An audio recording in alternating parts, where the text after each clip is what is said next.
Betrayal at the Winter Wedding, a Hercule Poirot mystery. Chapter 1. Frost and flowers at Ashmore Hall. The village of Cresford Magna lay buried beneath a thick quilt of December snow, its ancient stone walls exhaling white breath into an iron-grey sky. On the eastern ridge, where the land rose sharply before levelling into a plateau of frosted parkland, Ashmore Hall stood with the grim dignity of a building that had witnessed several centuries of human folly, and felt no particular surprise at any of it.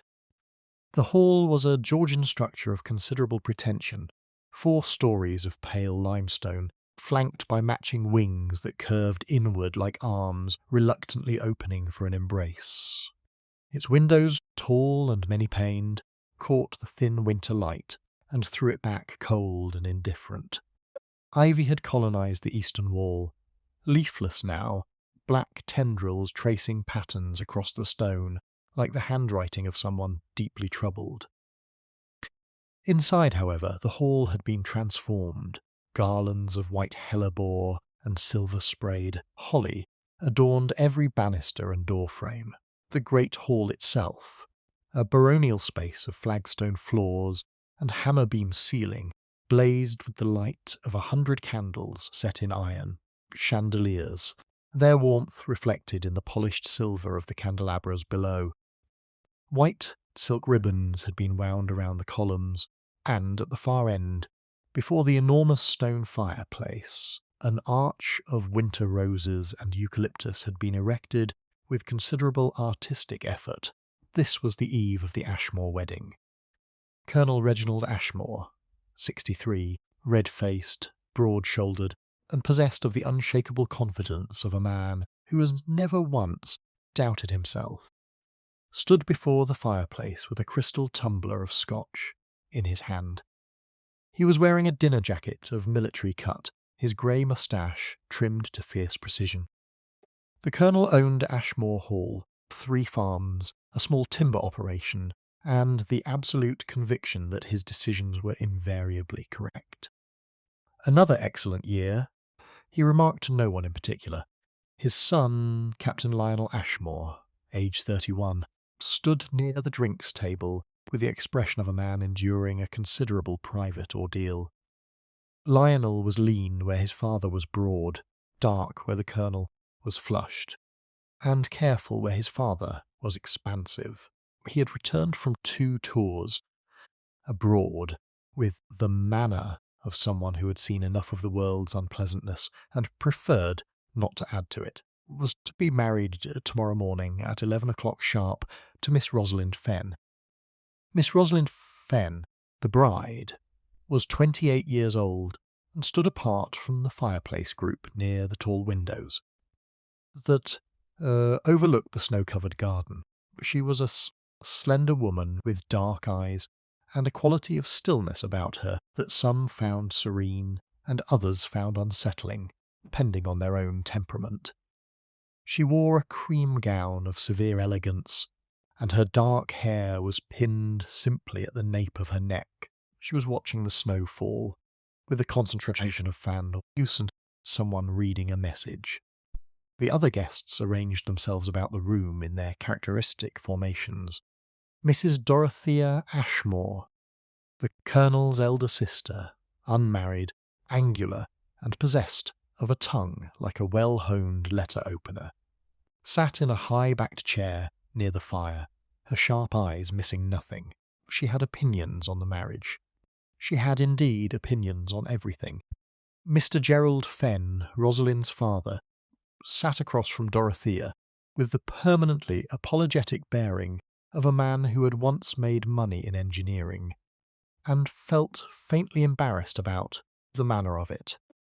He was 60, stout and kind-faced, with eyes that frequently searched the room for his daughter, and then looked away again, as if reassured by her presence, but troubled by something else entirely. Miss Vivian Carstairs, Rosalind's closest friend and designated maid of honour, perched on the edge of a brocade sofa with the electric energy of someone who found it physically difficult to remain still. She was perhaps 26, vivid and quick-tongued, copper hair, and the habit of saying precisely what she thought. A half-second before she considered whether she ought to. "It's marvellously gloomy, isn't it?" she said brightly, addressing the company at large. "All this beautiful snow, and these flowers, and that tremendous fireplace, tossed, and yet everyone looks as though they're attending a particularly formal funeral." "Vivienne," said Rosalind, without turning from the window. "I only mean that people might smile." Vivienne continued undeterred.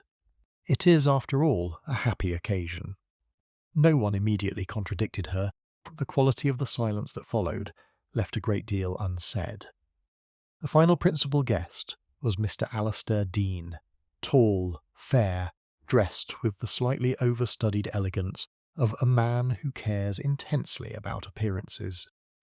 He was 33, an acquaintance of Lionel's from his time abroad, and had been included in the wedding party with a casualness that had struck at least two of the other guests as rather peculiar. He stood near the piano, which was closed, turning a small jade ornament over and over in his long fingers. He had barely spoken since his arrival that afternoon. Dinner was announced at 8 o'clock by Barrow, Hall's butler, a man so perfectly suited to his profession that he seemed to have been manufactured for the purpose. The guests moved through to the dining room, where the table had been set with the full ceremonial weight of the Ashmore silver, where the courses arrived in stately procession. Conversation during dinner maintained the slightly strained brightness that characterizes gatherings where people are performing their own versions of happiness. The Colonel spoke of shooting and the estate. Gerald Fenn asked polite questions. Vivienne carried the social burden of 3 separate conversations simultaneously, and made it look effortless. Rosalind ate little and said less. It was near the end of the 3rd course that Alastair Dean leaned toward Rosalind and said something in a low voice. Something that the other guests did not catch. Whatever it was, the effect on Rosalind was immediate and remarkable. Colour drained from her face. She set down her fork with a tiny, precise sound. She looked at Deanie for a moment with eyes that held something, fear or fury or both, and then she looked away. Polished composure returned like a shutter falling. No one commented. Perhaps no one noticed. But Dorothea Ashmore, from her end of the table, had seen it, and Vivienne Carstairs, who noticed most things, had seen it too. She frowned briefly, glanced at Dean, and then turned her bright gaze elsewhere. After dinner, the party withdrew. Good nights were exchanged, with the careful warmth of strangers performing the ritual of familiarity. Candles were carried upstairs. Great house settled into its nocturnal stillness. At 1:17 in the morning, a sound broke that stillness, a single sharp report, muffled by distance and stone walls, that several of the lighter sleepers later described as resembling the crack of a door blown open by a draught, only it wasn't a draught. At 1:30, Barrow the butler, descending to bank the library fire, found Alastair Deanie on the library floor with a letter opener embedded in his chest, and the winter cold already beginning its slow work upon his cooling body.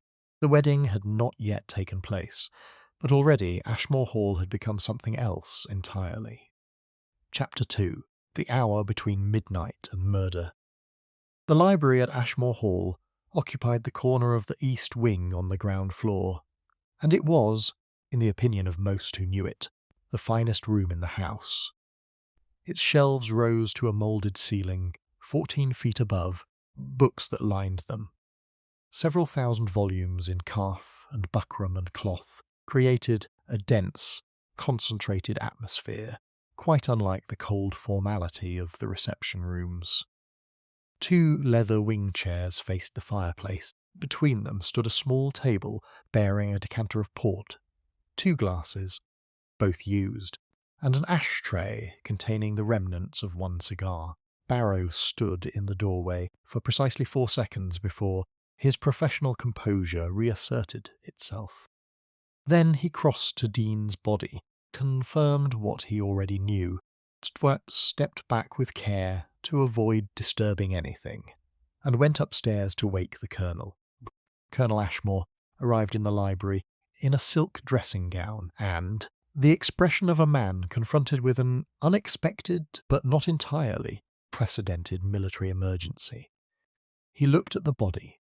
He looked at Barrow. He said, "Get Constable Fielding on the telephone," and went to stand by the window with his hands clasped behind his back, as though he was inspecting a parade that had gone somewhat wrong. Constable Fielding, the local representative of the law, stationed in the village 3 miles distant, arrived within the hour, pink-cheeked from the cold and plainly out of his depth. He looked at the body with the unhappy expression of a man who had signed on to deal with poached rabbits and the occasional agricultural dispute, and had not expected this. He took notes. He asked questions. He appeared to understand roughly half of what he was told. By 4 a.m, all 7 of the household's guests were assembled in the library, body having been covered with a tablecloth, at Mrs. Dorothea Ashmore's firm direction, stood or sat in the attitudes of people who have been recently woken, and are simultaneously frightened, tired, and anxious to appear neither. Lionel Ashmore stood near the fireplace with his arms crossed, his face entirely closed. Rosalind sat in one of the wing chairs with a rug over her shoulders and her hands folded with unnatural neatness in her lap. Vivian had wrapped herself in a crimson housecoat and perched on the edge of the nearest bookshelf, her copper hair loose around her face. Gerald Fenn occupied the remaining wing chair with the settled exhaustion of a man who has not slept for some time, and is not surprised. Dorothea sat upright on a straight chair she had brought in from the hallway, spine perpendicular to the floor as was her custom. Barrow stood near the door. Constable Fielding attempted to establish a timeline. This proved more difficult than anticipated. Mr. Dean, it emerged, retired to bed at approximately 11 o'clock, like the others. Barrow had confirmed the fire in the library was banked at 10:30, at which point the room was empty. The port and the 2 glasses, one carrying a faint trace of lip colour, which Constable Fielding noted and then seemed unsure what to do with, suggested that Dee had not been alone in the library at some point during the evening. The cigar was consistent with the Colonel's brand, though the Colonel asserted with considerable irritation that he had not been in the library after retiring. The snow outside the library's French doors offered one unambiguous piece of evidence: footprints. Constable Fielding examined them with a lantern and reported that they appeared to enter the garden from the library doors and return. They were partially obscured by fresh snowfall, which had resumed somewhere around midnight, according to Barrow's observation, and offered no clear impression of the soul. Someone went in or out, Fielding concluded, the satisfaction of a man who has arrived at a fact that no one could dispute. "Remarkable deduction," said Dorothea Ashmore. Fielding informed the assembled company that no one was to leave the hall pending further investigation, and that he would be requesting assistance from the county constabulary in the morning. He said this with the air of someone passing a difficult parcel to someone better equipped to handle it. It was Vivian Carstairs, who said, after Fielding had withdrawn to use the telephone, everyone had been privately thinking for the previous hour. "Someone at this house killed Alastair Dean last night," she said, voice that was precise and very clear. "And we all know that no one from outside could have done it. The front gate is bolted from inside. The snow is undisturbed around the walls. It was one of us. The silence that followed this pronouncement was of a quality distinctly different from any silence that had preceded it that evening. It was the silence of people confronting a truth they would very much prefer not to have stated aloud. "That is an extremely reckless thing to say," said the Colonel. "It is an extremely accurate thing to say," replied Vivienne, "which I suspect is your actual objection." Rosalind said nothing. She was looking at the fire, and the fire was burning low, and in its diminishing orange light her face was quite without expression. It was Lionel who finally moved. He walked to the covered figure on the floor, stood over it for a long moment, and then turned and addressed the room in a voice from which all warmth had been carefully removed. "I should like to know," he said, "who Alistair Dean actually was, because I find that I knew considerably less about him than I believed." No one answered. Outside, the snow resumed 48 hours later, by which time the county detective inspector had arrived and achieved nothing of substance, and the telephone lines had been restored after a brief storm-caused interruption. A second call was placed. This one was placed by Gerald Fenn, acting on a suggestion he received from a rather unexpected quarter. It was placed to a small flat in London, in the neighbourhood of Whitehaven Mansions, and it was answered by a man who had been preparing to leave for a winter or holiday in the south of France. "Poirot," said Gerald Fenn, "I am told you are the finest detective in England. I am not in England, precisely. I am in Derbyshire, which my late wife always maintained was a country unto itself, but the sentiment applies. There is a dead man in a library, wedding that cannot proceed, and 7 people, one of whom is a murderer. I would be grateful, extremely, urgently grateful, if you could come." There was a brief silence on the line. "The south of France," said Hercule Poirot, "will wait. I shall be there tomorrow evening. Pray keep everything as it is, disturb nothing, and ensure that no one departs the premises. I have, as you may know, some small experience of these matters." He arrived, as promised, the following evening, stepping from the hired motor car with a black overcoat of continental cut, a pair of patent leather shoes that were entirely inappropriate for the snow, and the unflappable air of a man who considers murder principally an affront to logical order and proposes to correct it. Chapter 3. Belgian in the Blizzard. The motor car deposited Hercule Poirot at the steps of Ashmore Hall at 6:30 in the evening, by which time the winter dark had settled entirely over the Derbyshire plateau, and the temperature had dropped to the sort of degree that makes one question one's fundamental life choices.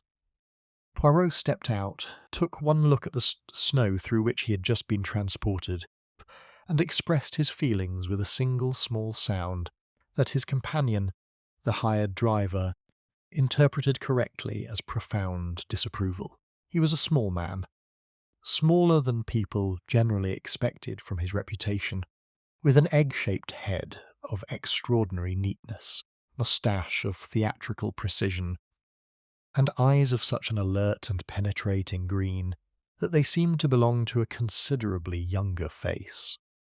He moved with a deliberate economy of motion, as though he found imprecision in physical movement as objectionable as imprecision in thought. His overcoat was brushed to perfection. His shoes, despite their current dusting of snow, appeared to have been polished that morning by someone with strong principles about such things. He paused on the steps and regarded the facade of Ashmore Hall with the focused attention of a man reading a document of considerable importance. Then he went inside. Barrow received him in the entrance hall with the composed deference of a butler who would conduct himself identically whether welcoming a duke or a Flemish detective, which is itself a form of respect.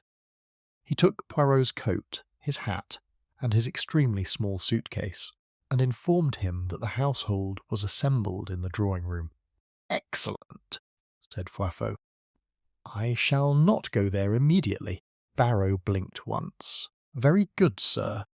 First, I should like to see the library, precisely as it was found, if you please. I am told that the county inspector has examined it.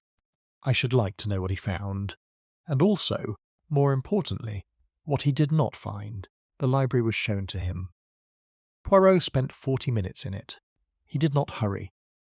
He moved around the room in a slow, systematic circuit, stopping here and there to examine something with an attention that seemed, to the constable who accompanied him, disproportionate to the object's apparent significance. He spent a long time looking at the two glasses and the port decanter. He spent longer still at the window, examining the catches. He crouched, with some difficulty, as his knees were not young knees, and examined the floor near the French doors. He stood before the fireplace and looked at it for so long that the constable began to wonder if something was wrong. "The fire has been relit," Poirot said. "Yes, sir. We've been using the rooms too." "Who lit it?" "Barrow, I believe, sir. And when he banked it on the night of the murder, before discovering the body." "Was there ash in the grate?" "Fresh ash from that evening?" The constable consulted his notes. "He didn't say, sir." "No, Poirot." With the patient resignation of a man who has found the world somewhat less organised than it ought to be, he would not have been asked. He made a small note in a leather-covered pocket-book. Then he straightened, dusted nothing visible from his knees, and said, "Now I will meet the household." The drawing-room was arranged as though for a tableau. Colonel Ashmore stood by the fireplace, which was the colonel's habitual position in any room that possessed one. Lionel sat at a small table near the window, not reading the newspaper that lay open before him. Rosalind occupied a corner of the sofa, with the specific stillness that Poirot had been told was characteristic of her. Vivienne Carstairs sat nearby, and she was, Poirot noted with interest, the only person in the room whose posture expressed genuine alertness rather than performed composure. Gerald Fenn rose when Poirot entered, crossed to him, and shook his hand with the fervent warmth of a man greeting his doctor in the early stages of a serious diagnosis. "Poirot, thank God. Thank you for coming. You are Mr. Gerald Fenn. It was you who telephoned." "It was. Hope you don't mind." "I took the liberty on behalf of, well, everyone." "Everyone's grateful for it, no doubt," said Poirot pleasantly, allowing his eyes to move briefly across the assembled faces and finding there the full range of human reaction to his presence. Relief from Fenn, interest from Vivienne, suspicion from the Colonel, careful neutrality from Lionel, and from Rosalind.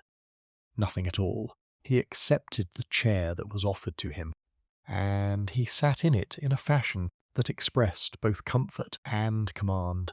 And he looked at each person in the room, with the unhurried attention of Anne who is in no particular hurry, because he has no doubt whatever of his eventual success.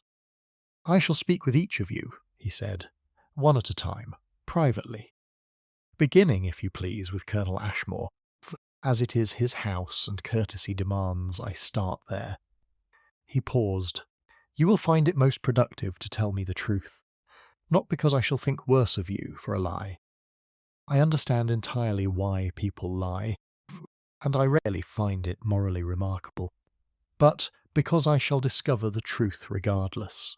A person who has lied to me occupies a considerably more uncomfortable position in the final analysis than one who has not." Vivienne Carstairs said, "That's rather good," and then coloured slightly when everyone turned to look at her.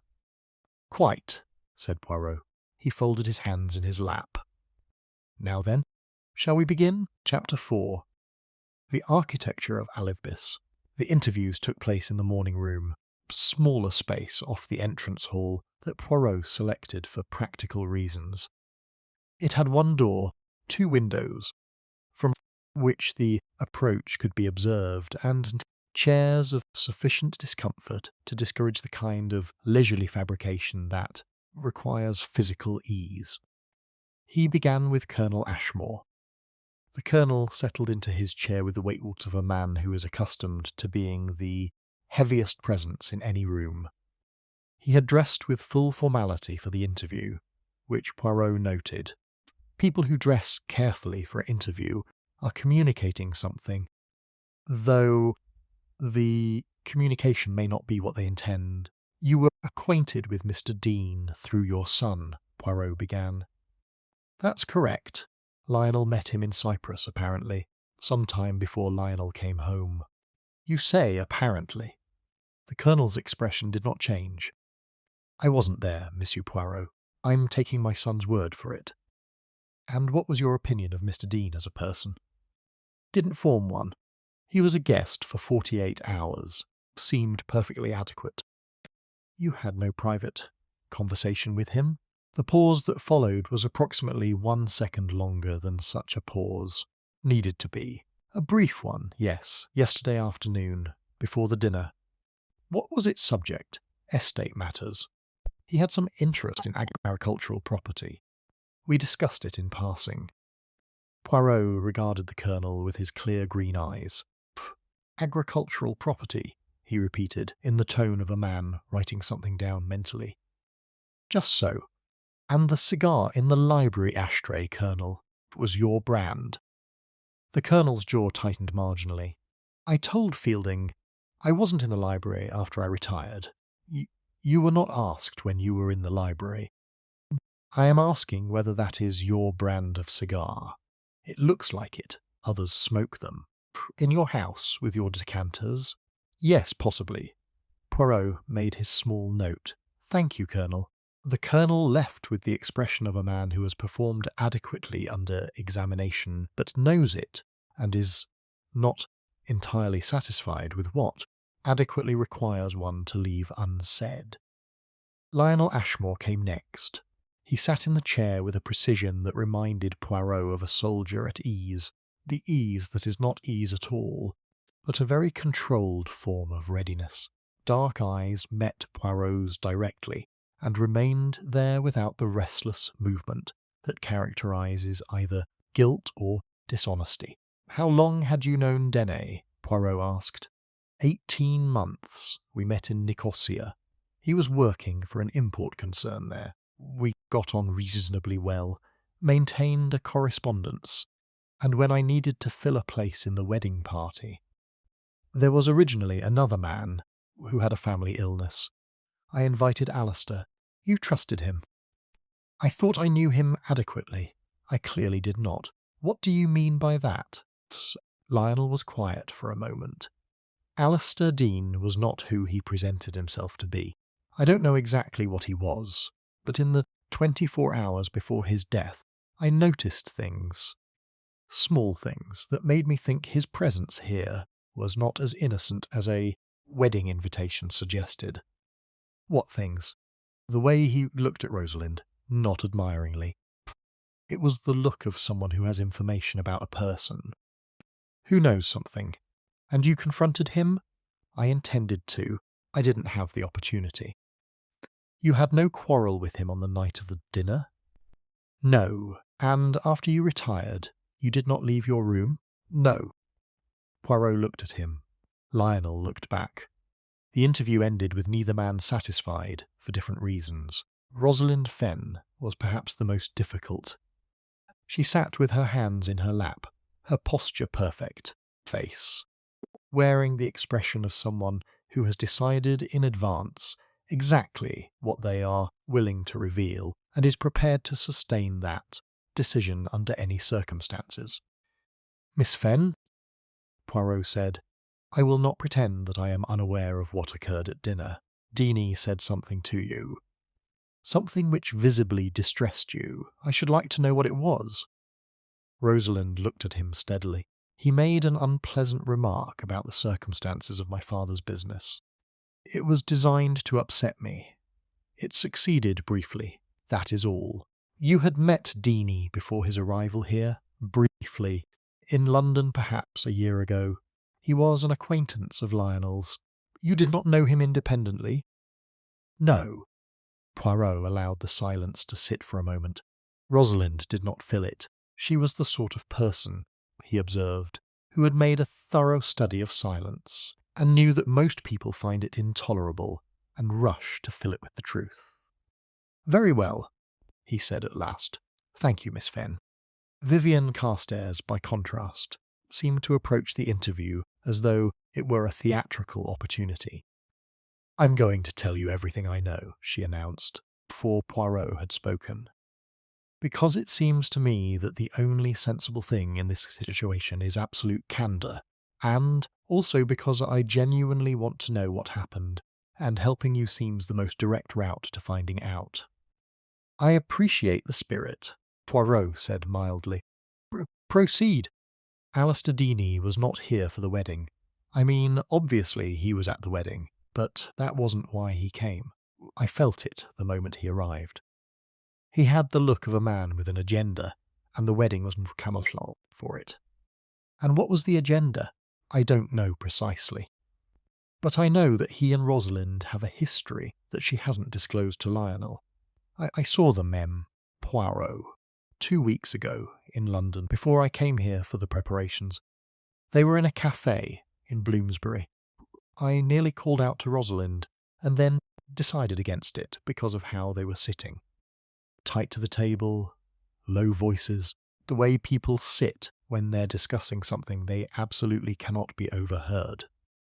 Poirot's expression did not change, but his eyes became anything more attentive. You said nothing to Rosalind? I said nothing to anyone. I wasn't sure what I'd seen. When he arrived here and I saw her face, Vivienne paused. She was terrified, Monsieur Poirot. Not surprised. Not just uncomfortable. Genuinely frightened. Gerald Fenn's interview was brief and largely corroborative. He had retired early, slept poorly, heard nothing unusual, appeared genuinely and deeply distressed by the entire situation. He was also, Poirot noted, careful.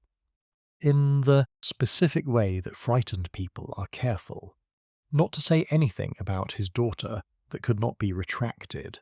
After the interviews, Poirot sat for a long time in the morning room alone, his fingers steepled before his lips, and his grey cells engaged in the precise, ordered construction that was his private architecture of the case. Several things were already clear. Alistair Deany had come to Ashmore Hall not to celebrate a wedding, but to conduct some private business that involved at least one person in the household. That business had cost him his life. The 2 glasses of port suggested a meeting in the library. Voluntary, or induced.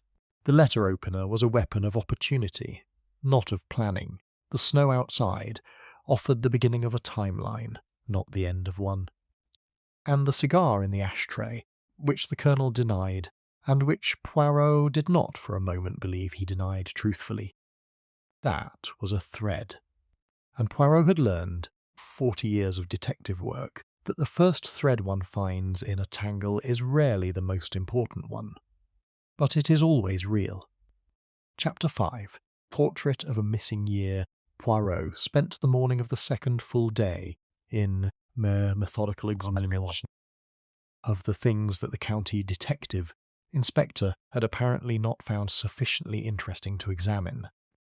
He moved through Ashmore Hall with the unhurried thoroughness of someone who has all the time in the world and believes firmly that the world will accommodate him. He examined the gardens in the winter light, walking the perimeter of the house with an abstracted expression, while Constable Fielding, who had attached himself to Poirot with the loyalty of a man who recognises expertise and hopes some of it will rub off, plodded alongside and provided a running account of his own conclusions, most of which Poirot received with polite interest and silent reservation. Footprints in the snow outside the library's French doors had been further disturbed by the subsequent snow, and by the constable's own examination. But enough remained for Poirot to make one observation that he did not share with Fielding. Prints went both ways, into the garden and back. But they did not proceed further than about 6 feet from the door. Someone had opened the library door and stood on the threshold, or just beyond it. But they had not made for the garden path or the gate. They had stood there, briefly, and returned inside. The question was whether this person had been leaving the scene or arriving at it, and a secondary, more interesting question was this. If they had arrived from the garden, where had they come from? The garden was enclosed. The walls were too high for an easy climb, and the snow on the walls was unbroken. No, whoever used that door came from inside the house, after the garden. Poirot spent an hour in the library reviewing what he thought of as the psychological geography of the room. He sat in each of the 2 wing chairs in turn and considered what would be visible and audible from each position. He concluded that someone seated in the left-hand chair, the one nearer the fireplace, would have had their back partially to the French doors. The right-hand chair offered a clearer view of the room's entrance. Deanie, he decided, had been in the left-hand chair. He had been at ease, or had been made to appear at ease, which is not the same thing. The letter opener was a more complicated subject. It was a substantial object, 10 inches of Florentine silver with a handle in the shape of an eagle, and it had been taken from the library's writing table, which stood against the far wall. This meant that the killer had either brought it deliberately from across the room, or had been standing near the writing table when events changed. The former suggested premeditation. The latter suggested an impulse formed on the spot. Poirot preferred the second explanation, but he was not yet certain. It was during this period of reflection that Vienne Carstairs appeared in the library doorway with 2 cups of coffee on a small tray. She offered them with an expression that combined practical helpfulness with undisguised curiosity, and Poirot accepted one with genuine gratitude. "Something more to tell me," he said before she could speak. She blinked. "How did you?" "You brought 2 cups. Had you come merely as an act of courtesy, you would have brought one. You wish to ensure my attention. So, what is it?" Vivienne set down the tray and sat, uninvited, in the right-hand wing chair. She looked briefly at the spot on the floor where Deanie had lain, and her animation dimmed momentarily before returning. "I did some thinking last night," she said, "about that meeting in Bloomsbury, and I remembered something. When I saw Rosalind and Dean, she had documents with her, papers. She was showing him something, or he was showing her. I couldn't see what they were. But the meeting wasn't just conversation. There was something material involved." "Papers," Poirot repeated. "Yes, and this morning. And I feel slightly peculiar about this, Miss Poirot, so please don't judge me too harshly. I noticed that the writing desk in Rosalind's room was unlocked. I walked past when Barrow was in there changing the linens, and the drawer was open, and I could see." She paused. There was nothing in it. The drawer was empty. But the drawer had a velvet lining, where you can see the impression of things that were there. And the impression was of a folder of papers. When do you believe these papers were removed?" "Before or during last night. They were there when we arrived. I used Rosalind's room briefly on the first afternoon, and I noticed the drawer was locked, which I thought slightly peculiar for a guest bedroom. Now it's unlocked and empty." Poirot looked at his coffee. He looked at the fireplace. He thought of fresh ash on the night of the murder, a question no one had adequately answered. After Vivienne left, Poirot examined the fireplace grate with extreme care. Barrow had relayed and lit the fire, and burned through it twice since the murder. Grate had been cleaned. But in the narrow joint between the grate's iron backplate and the stone of the chimney surround, protected by its position from casual cleaning, were fragments, small, curled, brittle fragments of paper, burned to a dark brown rather than the grey-white of wood ash. There were perhaps a dozen of them, and they were too small to read. But one, slightly larger than the others, retained visible handwriting, 3 letters in a neat formal hand. The letters were F, E, and N. Fenn. Poirot considered this for a long time. Then he replaced the fragment with care, stood up, and went to find Barrow. "On the night of the murder," he said, "when you discovered the body, was there fresh ash in the grate?" "More than would be expected from the evening's normal fire." Barrow's eyes moved almost imperceptibly, the flicker of a man deciding. "Now that you ask, sir, yes, I believe there was. More than the fire I had banked would have produced." "You did not think to mention this?" "No one asked, sir." "No," said Poirot. "No one asked. Had an early lunch in the morning room, thinking all the while." Then he went to speak with Gerald Fenn.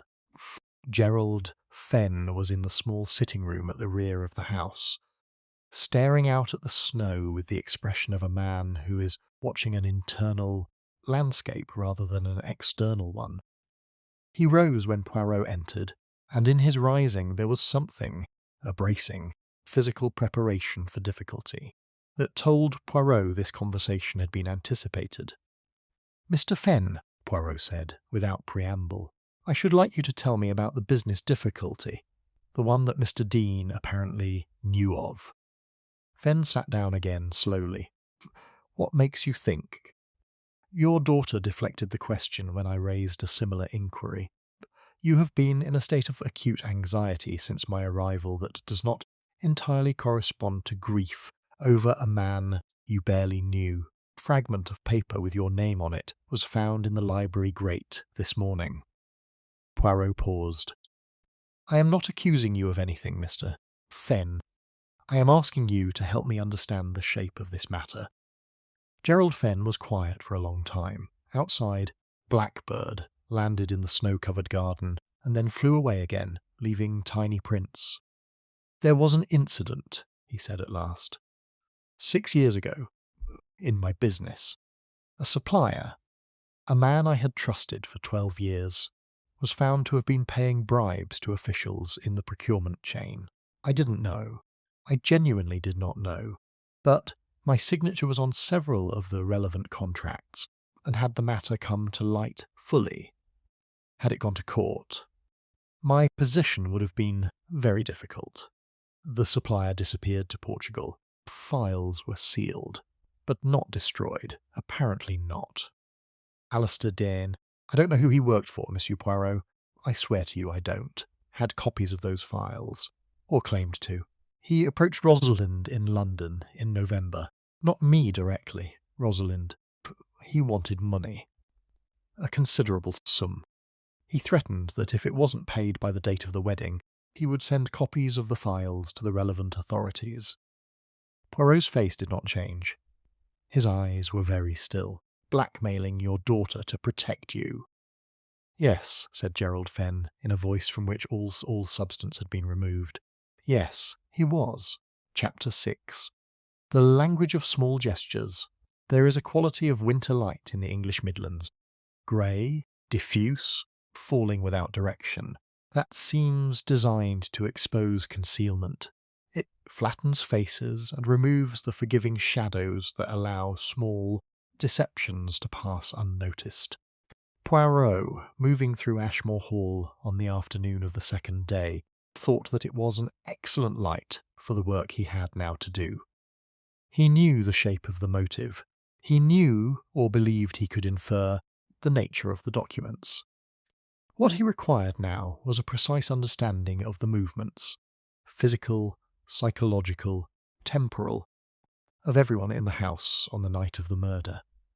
This was architectural work, painstaking construction of a timeline from fragments of testimony, physical evidence, and the small, involuntary gestures that human beings make when they believe themselves unobserved. He began with the object of a methodical re-examination of the movements during the evening. The household had retired at various points between 10:30 and 11.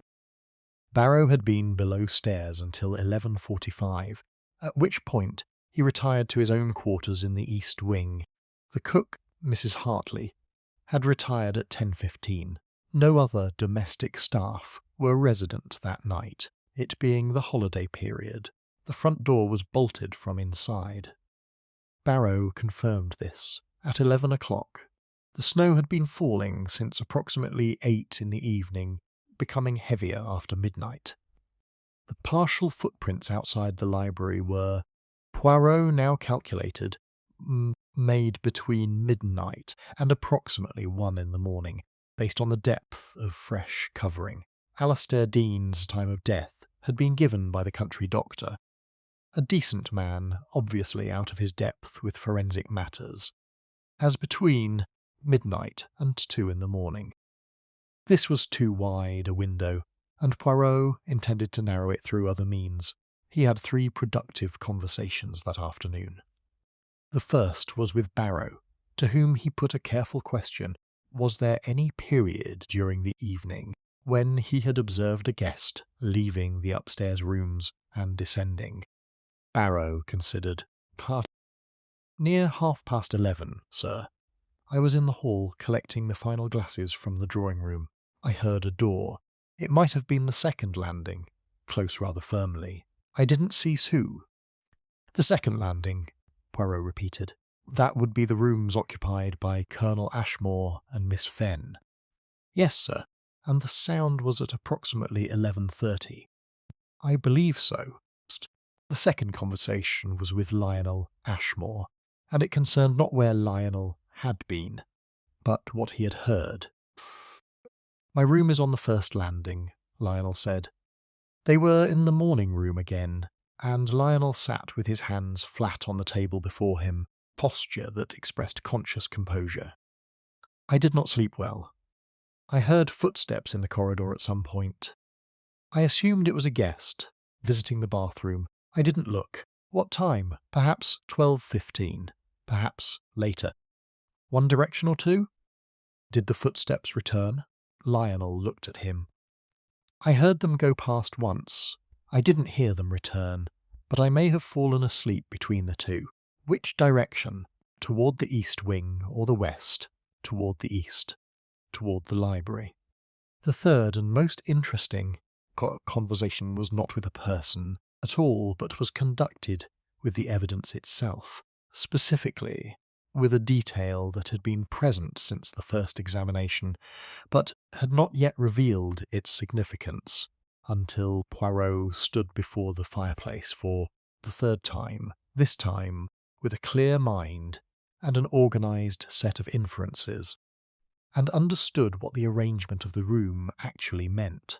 2 chairs, the 2 glasses of port, the ashtray with the cigar. The cigar was on the left side of the ashtray, that is, the side closest to the left-hand chair. Someone who was smoking while seated on the left had used it, and the cigar was of the Colonel's brand, which the Colonel denied. But the lip colour on the right-hand glass, the very faint trace of lip colour, was the detail that Poirot had returned 3 times now. The colour was a dark rose, almost burgundy. He needed to confirm something. He waited until late afternoon, when the household gathered with grim social necessity in the drawing-room, and he made a careful, apparently accidental survey of every person present. Dorothea Ashmore, no cosmetics at all. Vivian Carstairs, bright coral lipstick, quite distinctive. Rosalind Fenn, dressed in black, her lips dark rose, almost burgundy. Poirot sat with this information for a long time. Rosalind had been in the library that night. She had been sitting in the right-hand chair, across from whoever occupied the left, across from the cigar smoker. He thought about the papers in the fire. He thought about Gerald Fenn's account of the blackmail. The documents taken to Rosalind, the threat, the demand for money. He thought about the Bloomsbury meeting in November, the papers on the table between them, and then he thought about a different question. If Rosalind had gone to the library to meet Deanie, and if Deanie had been found dead, and if the documents had been burned in the grate, what did that sequence actually mean? It was possible that Rosalind had killed Deanie. It was equally possible that someone else had done so, and that Rosalind had come to the library, found Deanie dead, burned the documents to remove the blackmail threat, and said nothing. Or, and this was the third possibility Poirot found he could not yet dismiss, that a third person had been involved in the meeting, a person who had arrived after Rosalind left, or who had been present from the beginning, concealed. He needed one more piece of information. He needed to know about the window latch on the north-facing casement, which he had examined on the first day, and found to be in a slightly unusual condition. Not broken, but repeatedly operated, recently, in a way that had left faint scratches on the brass. He asked Barrow if that window was ever opened in winter. Barrow said no. The rooms were too cold. Then who, Poirot thought, had opened it in the last several days? Chapter 7. 3 Secrets and a Locked Drawer. On the morning of the third day at Ashmore Hall, Hercule Poirot did something that his colleagues at Scotland Yard had occasionally found irritating, and that criminals had uniformly found unsettling. Appeared to lose interest in the murder entirely. He spent the morning reading in the sitting room. He accepted a cup of Barrow's excellent coffee at 11 and commented approvingly on it. He took a short walk in the garden, evidently for the pleasure of the air, and paused to examine a frost-covered rosebush with what appeared to be horticultural interest. At lunch he was agreeable and general in his conversation, asking Colonel Ashmore about the estate's history, inquiring of Vivienne Carstairs about her work in London. She was, it emerged, an illustrator of some talent, and complimenting Mrs. Hartley on the soup. The household watched him with the mixture of anxiety and confusion that people feel when the detective investigating their crisis apparently stops investigating. Those who found this most unsettling were those who had the most to conceal, which is precisely the information Poirot was deriving from his apparent inactivity. The Colonel, he noted, relaxed perceptibly over lunch. Colour improved. He spoke more freely. This was the reaction of a man who has been holding himself under tension and has temporarily concluded danger has passed. It was also the reaction of a man with something specific to conceal, distinct from someone with merely a general discomfort about the presence of a detective. Dorothea Ashmore, by contrast, became more tightly wound as the day progressed. She observed Poirot with increasing intensity. She said very little, which, given her normal habits of conversation, was itself a significant datum. Rosalind remained, as she had remained throughout, essentially unreadable. But Poirot noticed that she ate more at lunch than she had at any previous meal, and that on 2 occasions she caught Vivienne's eye across the table and held it for a fraction of a second too long, in the manner of people who have reached some private understanding. After lunch, while the household dispersed on its various private errands, Poirot knocked on the door of Dorothea Ashmore's sitting room. She received him without warmth, but without refusing, which was itself a decision. She sat in a high-backed chair, with her hands folded, and her spine absolutely straight, and she regarded him with the fixed attention of a hawk that has decided to wait and see. "Miss Ashmore," Poirot said pleasantly, "think you have been wanting to speak with me?" "That is a presumptuous assumption, perhaps, but you have been watching me with the concentration of someone who has something significant to say and is waiting for the correct moment to say it. I am giving you that moment." A silence. Dorothea looked at her folded hands. "I did not like Alistair Dean," she said at last. "Very few people appear to have liked him. Continue." "I had seen him before he arrived here, last August.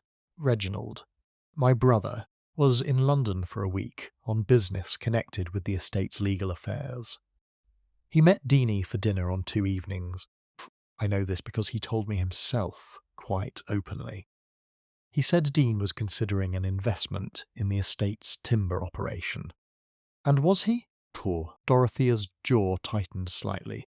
I believed so at the time, but when Deanie arrived here for the wedding, and I heard him in conversation with Reginald in the study on the first afternoon, before dinner, the tone was not that of a business discussion. It was a dispute. Low voices, but sharp. I did not hear the specific words, but I heard the texture of it, if you understand me. It was not about timber investment. You heard no words at all. One phrase. Reginald said quite distinctly, "That is not what was agreed." And Deanie replied, more quietly, "I couldn't make it out." And then there was a silence, and then Reginald said, "This conversation is finished." And shortly after, Dean left the study. And the Colonel's manner during dinner, controlled, as it always is. But I know my brother, M. Poirot. I have known him for 60 years. He was angry. He was very angry. Poirot received this with a slight inclination of his head. "Thank you, Miss Ashmore." "I am not finished." She looked up from her hands with a directness that reminded Poirot that whatever else she was, Dorothea Ashmore was not a coward. "I must tell you something else. Something about Lionel." Poirot waited. "On the evening of the murder, did not sleep until perhaps 2 o'clock. I was troubled. At some point, I cannot say exactly, but I believe it was around midnight. I heard Lionel's door open, and I heard him walk downstairs." "You are certain it was Lionel?" "I know my nephew's step. He walks more quietly on the right side than the left. An old injury from abroad. There is no mistaking it. And he went downstairs." "He went downstairs." "And I lay there, wondering whether I should get up. And eventually I did not, because I told myself it was none of my business. And then Barrow found the body." She paused. A host.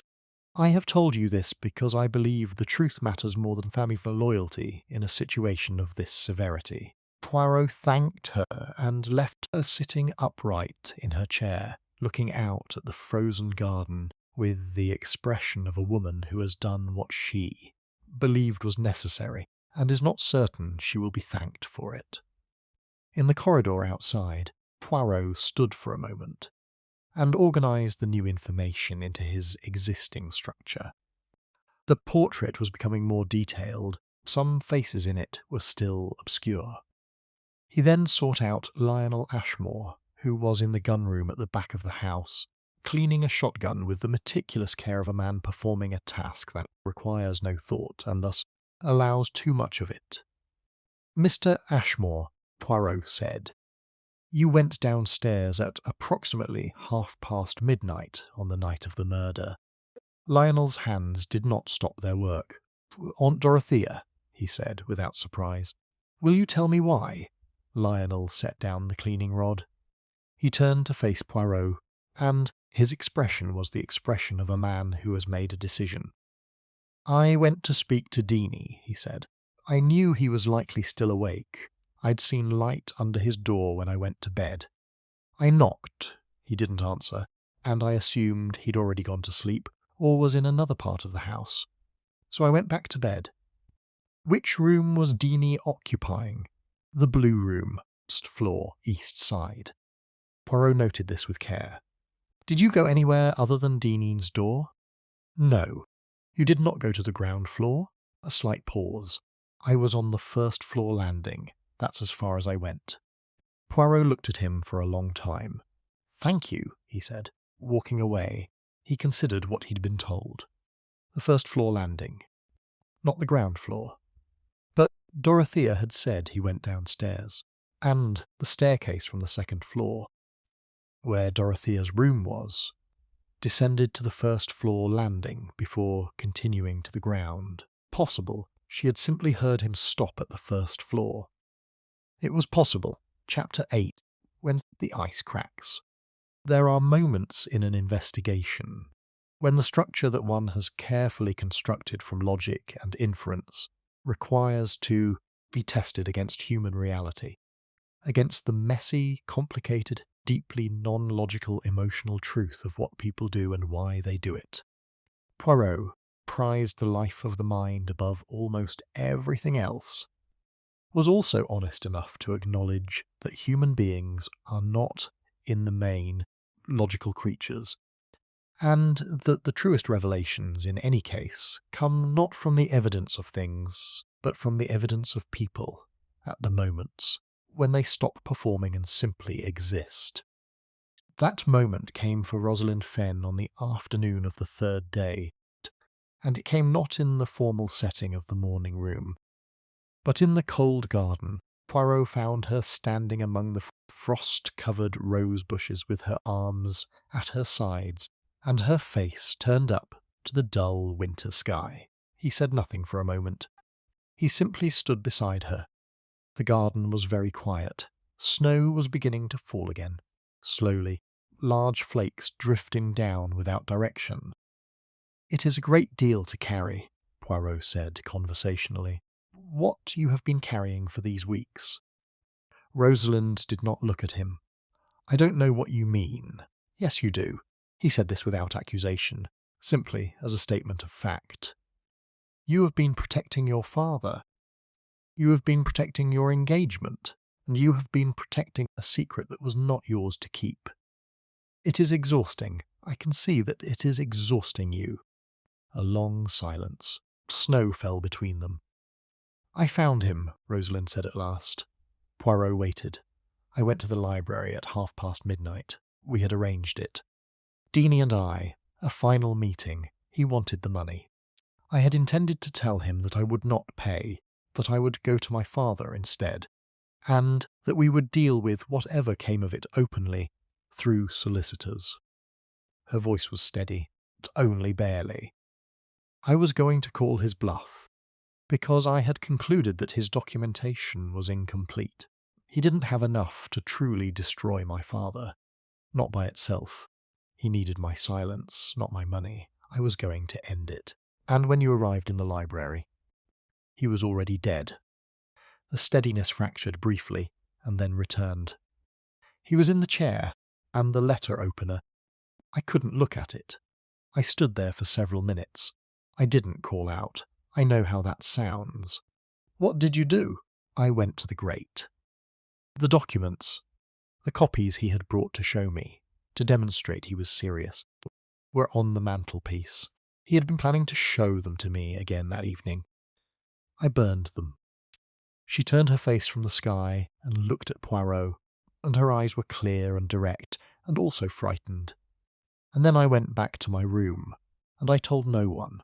"The port glass," Poirot said. "You had not sat with him. You arrived after he was already dead." "Yes. I didn't touch the glass. I touched nothing but the papers." She paused. "Except I opened the French door. For air. I needed a moment. I stood on the threshold for perhaps 30 seconds. The footprints. 6 feet into the garden, back again. Not an exit, not an entrance. A person who needed a moment in the cold. And the second glass?" Poirot said. "If you did not use it, who did?" Rosalind shook her head. "I don't know. He had been meeting with someone before I arrived." Poirot looked at the falling snow. He thought about the cigar. He thought about the argument Dorothea had overheard.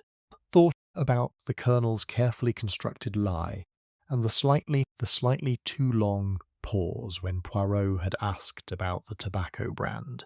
"You did not kill Alistair Dean," Poirot said. Rosalind looked at him. "No," she said, "I did not." "I believe you," said Poirot, "but I should like you to understand that your behaviour that night, the burning of the papers, the concealment of your presence, has made the investigation of this matter considerably more complicated." "I know." She looked at her hands. "Protecting my father. I understand. But in protecting him, you allowed someone who killed a man to walk about free for 3 days. Even a deeply unpleasant man deserves to have his murder properly accounted for. The words were gentle, but they landed precisely where Poirot intended them to. "What will you do?" Rosalind asked. "What I do in all my cases," Poirot said. "I shall find the truth. And then I shall present it." He left her standing in the snow garden, the flakes settling on her dark coat like small accumulated questions. Back in the house, walking back toward the morning room, Poirot met Vivienne Carstairs in the hallway. She took one look at his expression and said, "You've spoken to her." "I have." "She told you. What do you know of it?" Vivienne wrapped her hands around her elbows in the characteristic gesture of someone uncomfortable. Found her the next morning. Her shoes. The toe of her left shoe had a mark. A small dark stain, Monsieur Poirot, the colour of port. She'd stepped in a spill near the library door, probably without realising. I put it together. I didn't say anything because... She stopped. Because she's my closest friend. And because I didn't think she'd done it. You were protecting her as she was protecting her father. Yes, great many people in this house, said Poirot with a kind of gentle dryness, have been protecting people. It is a wonder anyone has found time to sleep. He said this pleasantly, but as he walked away, his mind was very busy indeed. Chapter 9. The Question of the Colonel's Whisky. The following morning, Poirot rose at 7, breakfasted lightly on toast, and the excellent strong tea that Barrow produced with silent efficiency, and then spent an hour in his room engaged in what he privately thought of as the reorganization of the problem. By 8 o'clock, the case had a new shape, and the shape had a new centre. The centre was Colonel Reginald Ashmore. It was not that the Colonel was necessarily the killer. Poirot had learned, in a long career of not making premature assumptions, to keep that question open, until the evidence genuinely demanded its closing. It was that the Colonel was the point at which several threads of the case converged in a way that required explanation. He had known Deanie before the wedding, a fact he had not disclosed. He had met Deanie privately in London in August, the subject of which meeting he had described as investment discussion. Dorothea's account suggested something different. He had been in the library at some point on the night of the murder. The cigar confirmed it, regardless of his denial, and he had denied the cigar with a specific kind of denial. Not the confused denial of a man who genuinely could not recall, but the flat denial of a man who has decided in advance what he will say and is saying it. Poirot went to find the Colonel. He was in the study, standing over his desk with an open account ledger before him. He looked up when Poirot entered with the expression of a man who had been expecting this and had prepared himself accordingly. "Mims Poirot, Colonel Ashmore. Forgive the interruption of what I suspect is not actually accounting work." Colonel's jaw worked briefly. "Sit down, if you like." Poirot sat. He placed his hands on his knees and looked at the Colonel with a mild, interested expression that the Colonel evidently found more disconcerting than an aggressive one. Men of the Colonel's type prefer a frontal assault. They have defences prepared for it. The quiet flanking manoeuvre is harder to parry. You knew Alistair Dean considerably better than you stated in our first interview, Poirot said. You had met him in London in August. You had a dispute with him on the afternoon of his arrival here. And you were in the library on the night he died. I am not asking you to confess to anything. I am asking you to tell me what actually occurred, so that I may distinguish what is relevant from what is not. Colonel Ashmore was quiet for a long moment. The fire in the study crackled. Outside, wood pigeon moved through the snow-covered larches with a sound like the riffling of pages. "Dean came to me in August," he said at last. "Not as a business investor, but as a man who had information he wished to sell. about the estate, about the financial structure of the timber operation. A pause. A pause. There were certain arrangements, Monsieur Poirot, that I made in the late 1920s, during a period of acute financial difficulty, which were not strictly conventional. Nothing criminal, nothing illegal. I want to be clear. But not, he chose his words with care, not the kind of arrangements that benefit from public examination, partnership that was not properly declared. A land transaction that could be characterized uncharitably, improper by a sufficiently motivated solicitor. And Dean had documentation. He claimed to. I paid him, last September. A not inconsiderable sum.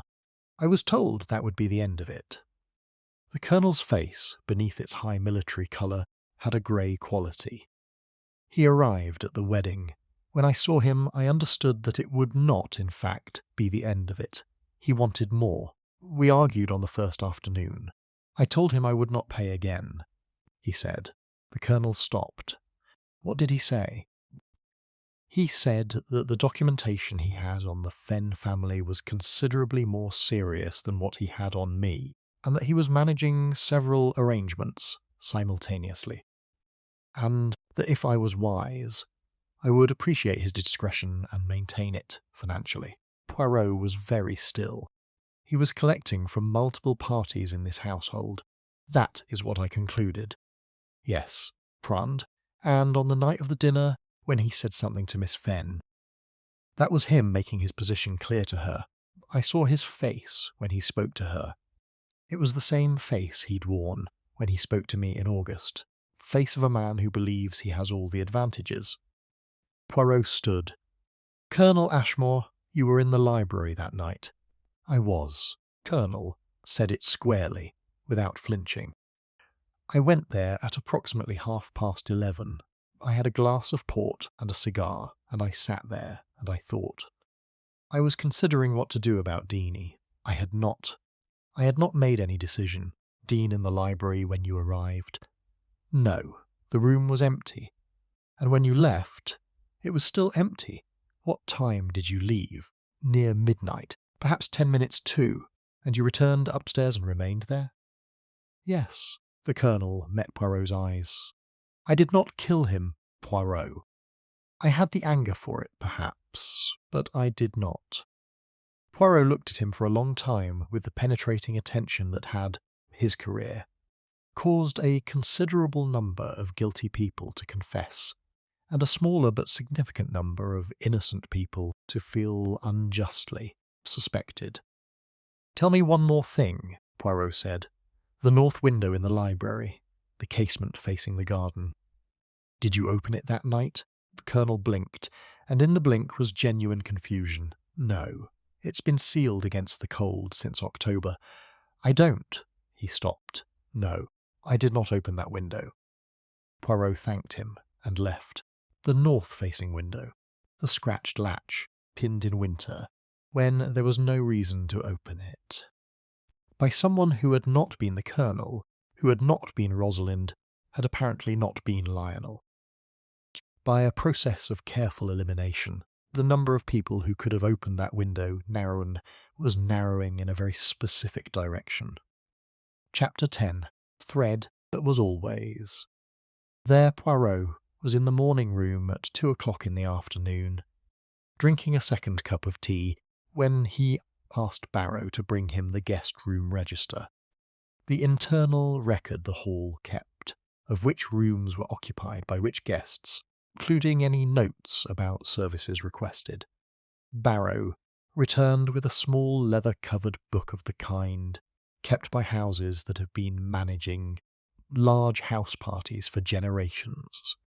Each room was listed with its occupant, and any special arrangements noted in Barrow's careful hand. Poirot read it with the same attention he gave to everything, moving methodically through the entries.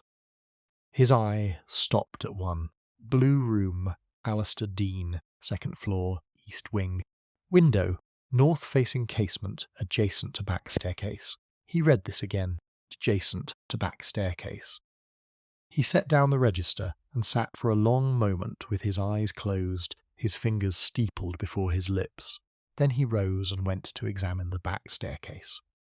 It was a servant's stair running from the kitchen level to the top floor, utilitarian and narrow, with a door on each landing that could be opened from either side. On the first floor, this stair opened into the east corridor, approximately 6 feet from the Blue Room, where Dean had been quartered. On the ground floor, the same stair opened near the rear of the house, close to the kitchen passage and the gun room. But more significantly enough to make Poirot stand very still in the narrow staircase for nearly a minute. It also had, on the ground floor, a door that opened onto the exterior. A small side door used by the domestic staff. This door, he now discovered, was not bolted. He tested it. It opened into the garden, onto the path that ran along the north side of the house, a path that, followed to its end, would take one past the north-facing window of the library. And the north-facing window of the library, the one with the scratched latch, was approximately 20 feet from this door. Poirot stood in the open doorway and looked at the snow. He was by now thinking with the specific, concentrated intensity that preceded his most significant insights. Not a broad ranging of ideas, but a narrowing, closing in on a single point that had been present in the evidence from the beginning, but had been obscured by the more dramatic details surrounding it. The entry to the library had been through the north window. Someone had come along the garden path, climbed or reached the window. It was low, barely above ground level on the north side where the ground rose. Opened the latch and entered, not through the French doors, which opened outward onto the visible snow and would have left the obvious deep footprints. Through the north window, leaving only the scratched latch as evidence. This was not a person who had acted on impulse. This was a person who had known the window, who had known the layout of the house, who had prepared. Poirot went back inside.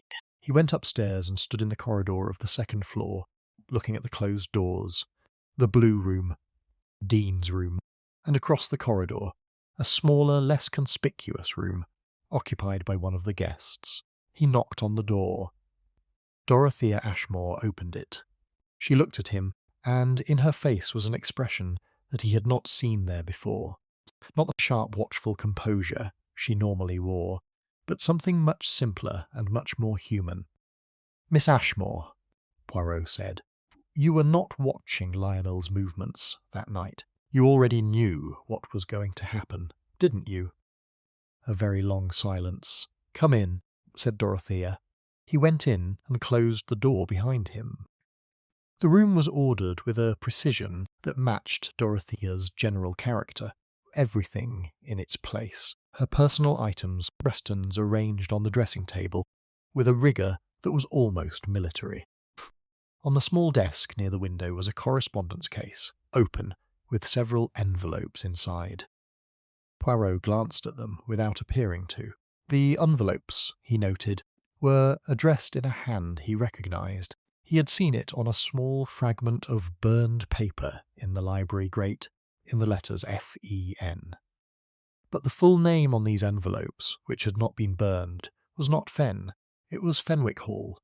He stood before Dorothea, who had seated herself in the chair by the window, and he looked at her with a great gentleness. "There is an old solicitor's firm called Fenwick Hall," Poirot said. "It handled the Ashmore estate accounts in the 1920s. I suspect that Mr. Dean's documents, his real documents, the most damaging ones, pertained not to Gerald Fenn's engineering business, not only to that, but to transactions conducted through Fenwick Hall. Transactions involving the Ashmore estate. Transactions that would implicate not only the Colonel, but yourself." Dorothea's hands were folded in her lap. She was looking out the window. "The estate," she said at last, "was in extreme difficulty in 1928. My brother was abroad. I managed it. I made decisions that I believed, still believe were necessary to preserve it. The arrangement with the Fenwick Hall solicitors, transfer of certain parcels of land, the way the accounts were structured afterward. She paused. It was not illegal, not clearly illegal, but it would not look well, and Dean knew. He had found the original Fenwick Hall correspondence. I don't know where. He'd been excavating records for months, apparently. Financial records, company histories. It was his method. He found something, and then he leveraged it, and then he came back for more. You organised the meeting in the library. Yes. She looked at Poirot with absolute steadiness. I knew about the north window. I have known this house all my life. I used the back stair and came along the garden path. I entered through the window at midnight. After Reginald had left, I had seen him come upstairs. Dean was already in the library, waiting. He had expected Rosalind Fenn, I think, perhaps both of us. He had been managing his demands expertly, playing us against each other. When he saw me instead, he was not, I think, greatly surprised.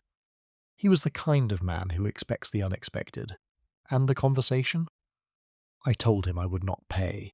I told him that he had overreached. That his documentation was insufficient to damage either of us seriously. That I had taken legal advice, which was true, and that I was prepared to call his bluff. He did not believe me. He reached for the documents on the mantelpiece. To show me, as he had shown others, the extent of what he had. He stood up from the chair.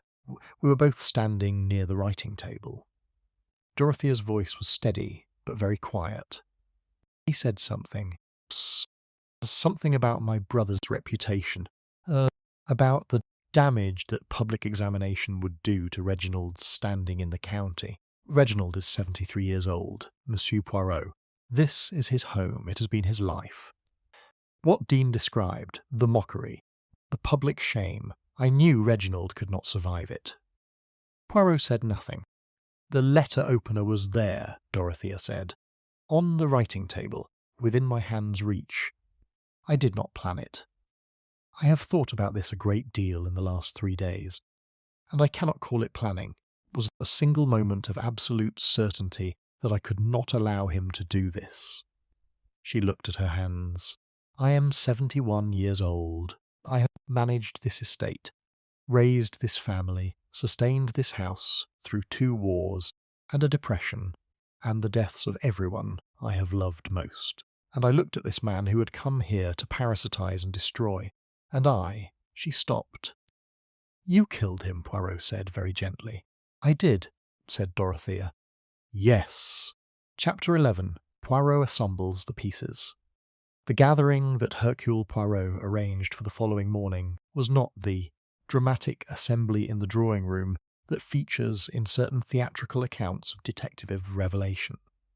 It was, in fact, quiet and carefully managed affair, conducted in the library itself, the room of the crime, at 10 o'clock, with all 7 members of the household and Constable Fielding present.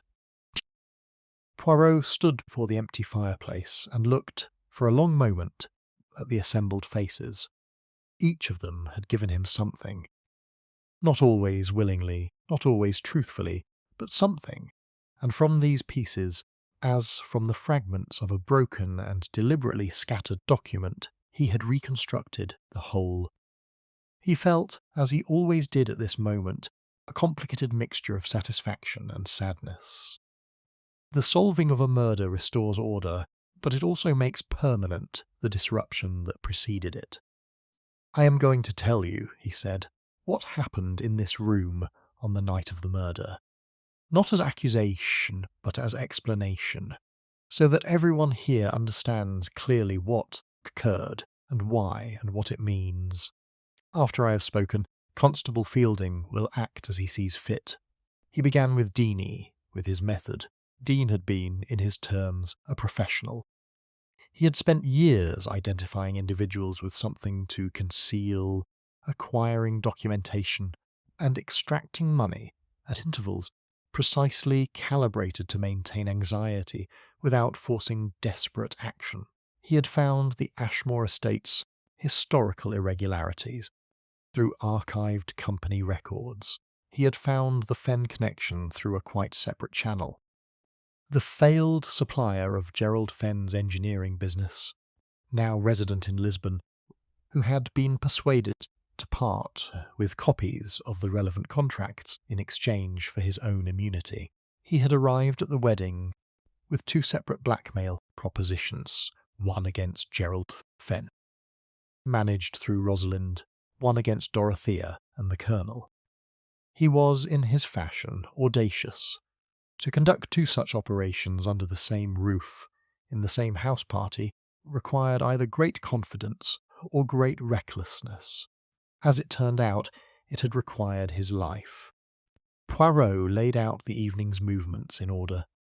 At 10:30, the Colonel had come to the library for his port and his cigar. He had sat and thought about Dean, and what he intended to do about him.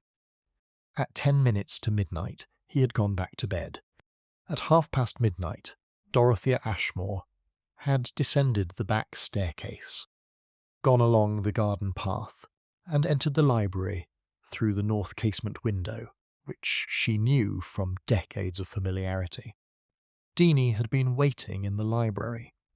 He had descended himself at some point around midnight, expecting either the Colonel or Rosalind, or both, for the final settling of accounts. The confrontation had lasted perhaps 20 minutes, but when Dean reached for the documents and spoke as he spoke, Dorothea had taken the letter opener from the writing table and struck once, precisely, in a moment that she herself described not as planned, but as inevitable. She had left through the north window, replaced the latch, turned along the garden path, and gone back upstairs. The documents, the Fenwick Hall correspondence, the engineering contracts, she had intended to take. But in the shock of what she had done, she had left without them. It was Rosalind, arriving 30 minutes later for her own arranged meeting, who had found Denis and burned them. And so, Poirot said, we have the somewhat remarkable situation in which two separate people came to this library on the same night for two separate purposes, and each, upon finding the aftermath of the other's action, acted to conceal it. One through destruction, one through departure, and both said nothing for 3 days. He looked around the room. Gerald Fenn was staring at the floor. Vivian had both hands pressed flat against her thighs.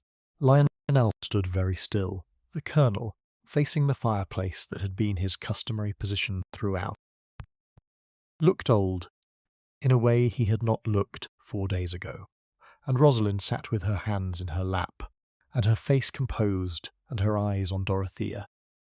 Dorothea sat upright and perfectly still, and she met every glance that was directed at her with the unwavering composure of a woman who made a choice and is prepared to account for it. Miss Ashmore, Poirot said, I have told you what I know. I have told it also in the presence of the constable whose duty I cannot direct. I would ask you one question. Is there anything in what I have described that is inaccurate or incomplete? Dorothea considered this with apparent seriousness. You have omitted that Dean's specific words before I acted were a detailed description of how he intended to ruin my brother's final years. That he seemed to take pleasure in the description. I mention it not as justification, but as completeness. Thank you, said Poirot. Constable Fielding, who had been writing in his notebook throughout, with the concentrated effort of a man who knows he is well out of his depth, and is trying not to show, looked up and said, I'm afraid I'll have to ask you to remain in the house, Miss Ashmore. Pending. Well, pending. I quite understand, said Dorothea. Chapter 12. What justice means at 71 the law. Hercule Poirot had observed, over many decades of close acquaintance with it, is an imperfect instrument in the service of a perfect idea. does its best. It does not always succeed. And in cases that involve a 71-year-old woman, a family estate of 3 centuries standing, dead blackmailer, and the complex calculus of human motivation, it tends to proceed with rather more care than in simpler matters. Detective Inspector Marsh of the County Constabulary arrived in the late afternoon and conducted a thorough series of interviews that confirmed, in all essential particulars, the account Poirot had assembled. Dorothea Ashmore made her statement with the same precise composure she brought to everything, varying from Poirot's account in no significant respect, and adding nothing that she had not already been prepared to say. The station in Cresford Magna was not equipped for such an eventuality, and arrangements were made for a transfer to the county town. These arrangements took several hours to organise, and were observed by the household with the variety of emotion that the situation warranted. Poirot, having completed his formal account to Detective Inspector Marsh, withdrew to the morning room and sat for a considerable time with nothing in his hands and nothing on the table before him.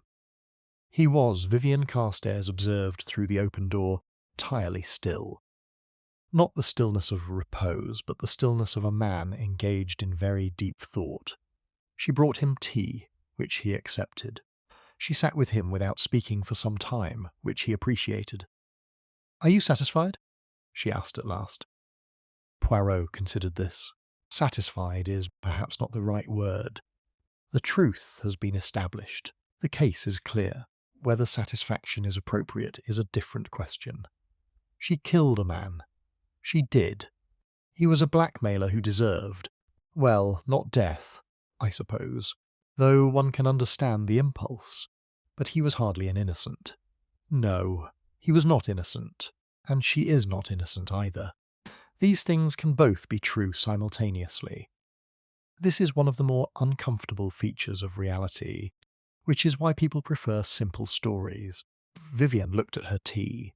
She killed him for Reginald, for the estate, for the family, for all of those things. And also, I think, for herself.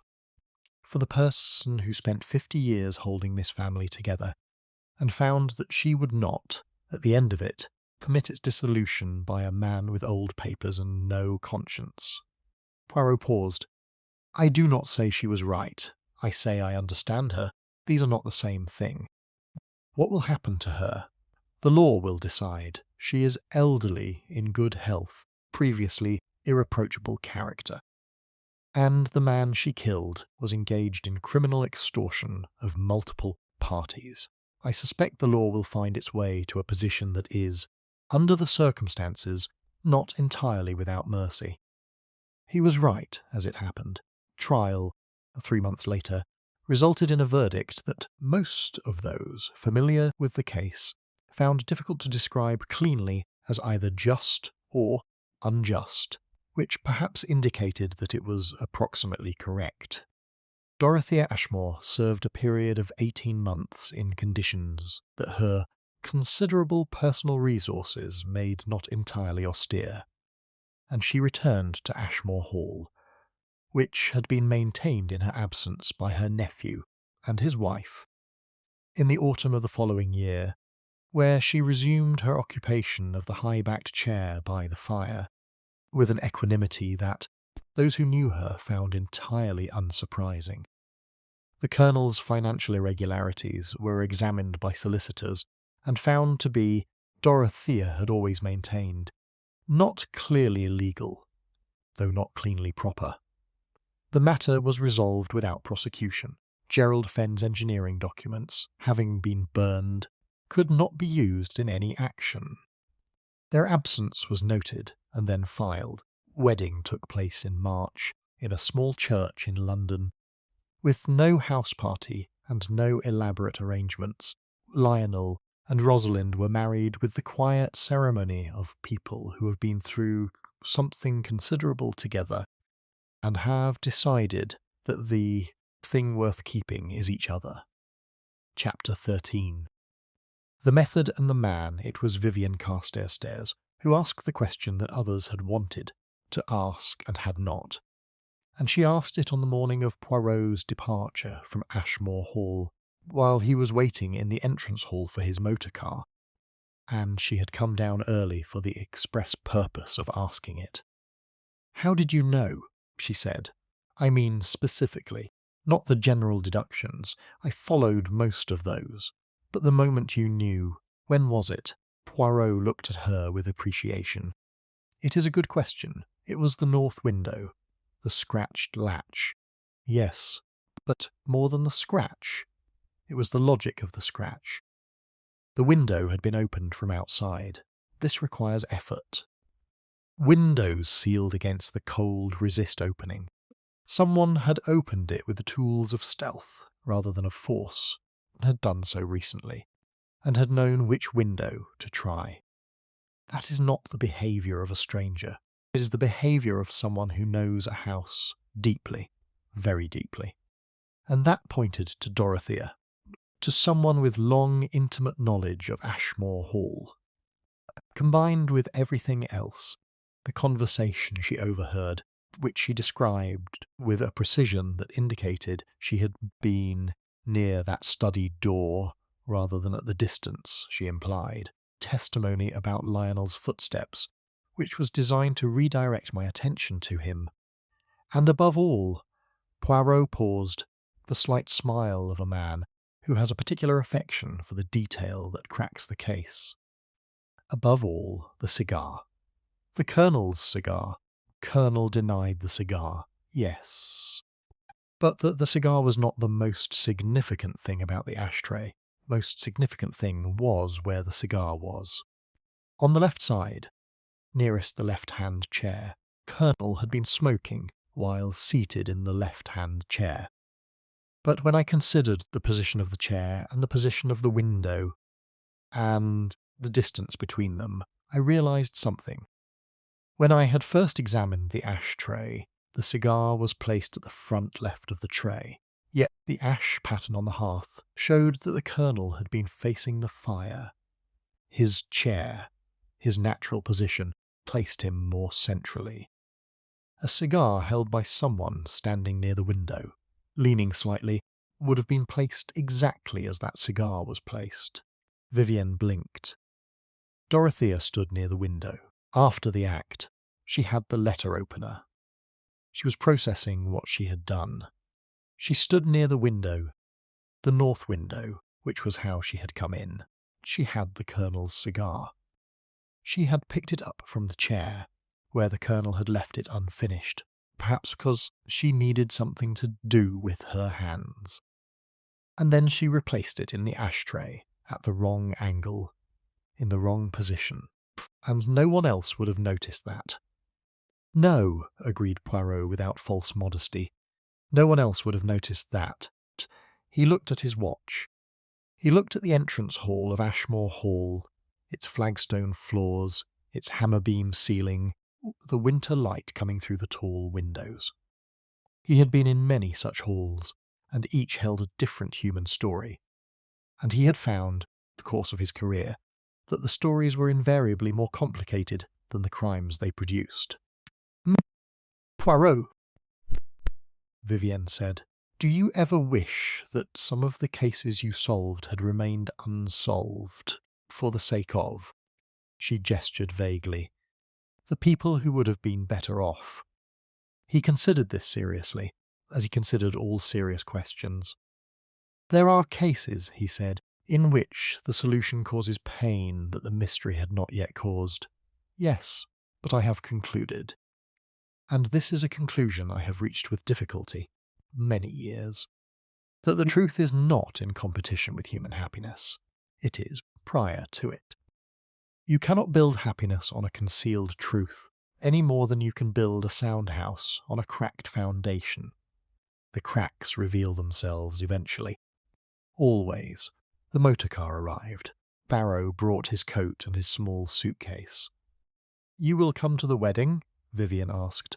"The proper one, in March." Poirot took his coat and settled it about his shoulders. with the neat satisfaction of a man who takes genuine pleasure in a well-fitted garment.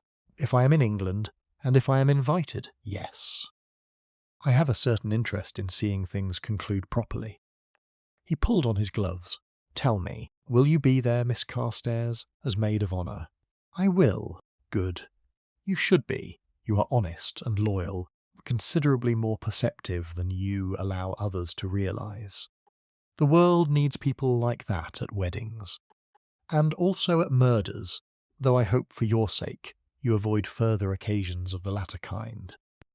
He walked to the car, settled himself in the back, with the composed satisfaction of a man who has done what he came to do, and was driven away down the long white drive between the frosted larches as the winter sun, doing its inadequate best, emerged briefly from the grey sky, and touched the snow-covered parkland of Ashmore Hall with something resembling, if not quite achieving, warmth.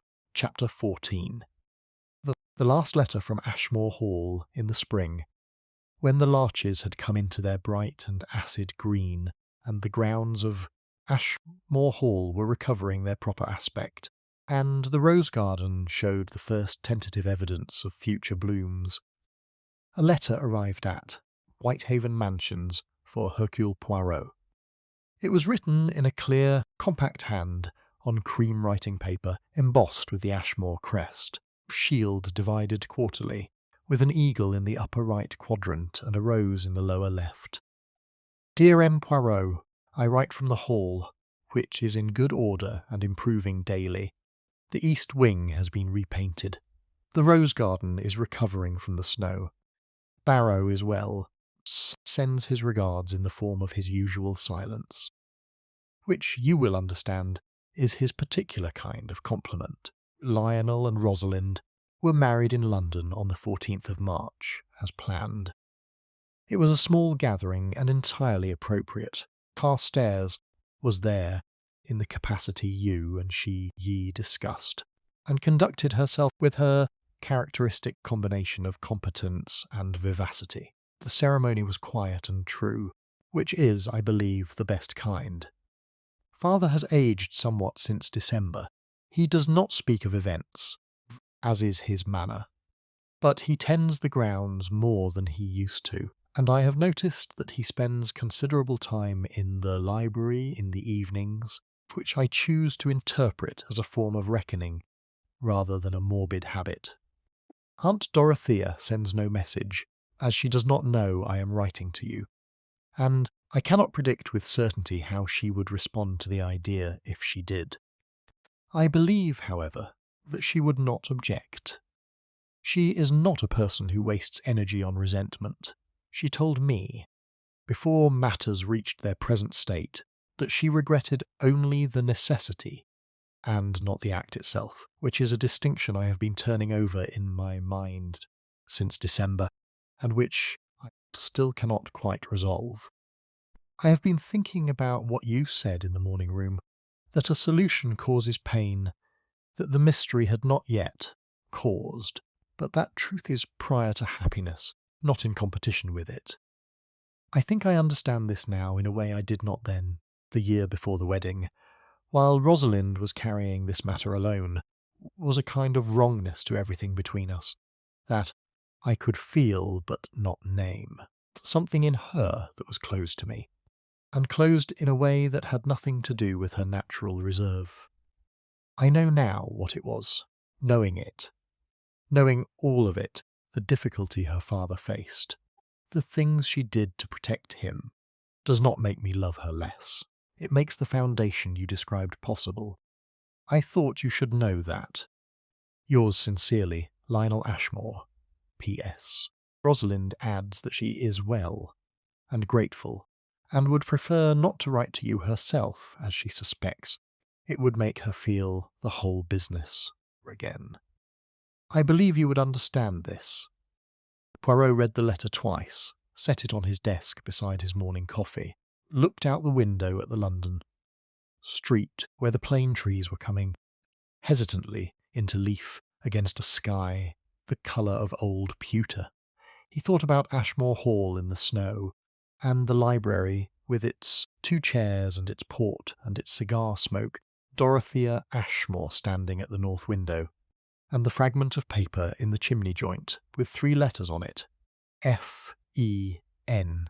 He thought about Lionel and Rosalind, married in March in a small church, quietly, truly. He thought about what Vivienne had asked him, whether the cases, solved, sometimes caused more pain than the mysteries they resolved. And he thought, yes, sometimes. But Lionel Ashmore has just told you that this one did not. And that is enough. That will do. He finished his coffee. He folded the letter and placed it in the particular drawer where he kept communications that had, in one way or another, confirmed his long-held conviction that ants, human beings, for all the trouble they put him to, were ultimately worth the effort. Then he crossed the room to his desk, and made a small neat note in his pocketbook, a single line in his small, formal hand, and closed the book and set it down. The note read, Ashmore Hall. December, the truth held. The foundation was built. He was satisfied. Outside the window, a taxi moved along the street below. A woman walked past with a dog and a red coat. London went on in its characteristic fashion, indifferent and inexhaustible.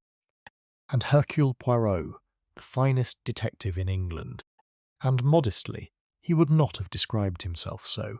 He did not strongly object to others doing so. Sat at his desk and waited, with perfect patience, for the next mystery.